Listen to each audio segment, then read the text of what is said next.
Hello everybody, I'm Dutch, and today I'd like to show you how to thread the Dutch buckle. As you see here, there's a big slot and a little slot. You pull it through the big slot, down through the little spot.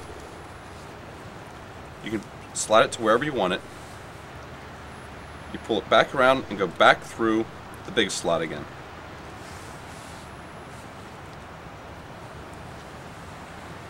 Then to wrap it up, I simply fold it in half, I fold it in half again, and then I fold it in thirds.